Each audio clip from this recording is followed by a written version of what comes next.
19 વર્ષીય પાટીદાર શિક્ષિકા દીકરીની આત્મહત્યા મામલો સમાજમાં સતત રોષ ભભૂકી ઉઠી રહ્યો છે।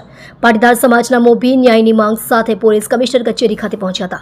મુકેશ પટેલ, લાલજી પટેલ, મથુર સવાણી, વેલજી સેટા, કેશુભાઈ ગોટી, ધરમભાઈ લાઠિયા, જીવરાજ ધારુકા પહોંચ્યા પોલીસ કમિશનર ઓફિસ। આવી ઘટના ફરી ન બને તેવી માંગ કરવામાં આવી।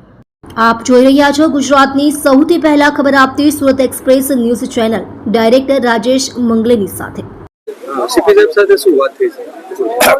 કતાર ગામમાં 19 વર્ષની દીકરી આત્મહત્યા કરી। એ આત્મહત્યા કરવા માટે જે અસામાજિક તત્વોએ મજબૂર કરી છે એને કડકમાં કડક સજા થાય।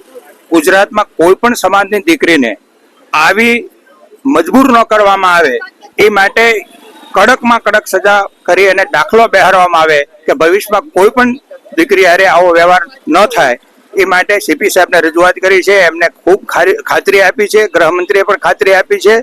સરકાર આમાં સિરિયસ છે અને અમને વિશ્વાસ છે કે આમાં સખત સજા થશે। બીજા સામાજિક અગ્રણીઓ કોણ કોણ હાજર હતા? અહીંયા અમારે સમસ્ત પાટીદાર સમાજના પ્રમુખ વેલજીભાઈ હતા, માજી પ્રમુખ લાલજીભાઈ હતા, મુકેશભાઈ પટેલ હતા, જીવરાજભાઈ ધારુકા હતા, કેશુભાઈ હતા।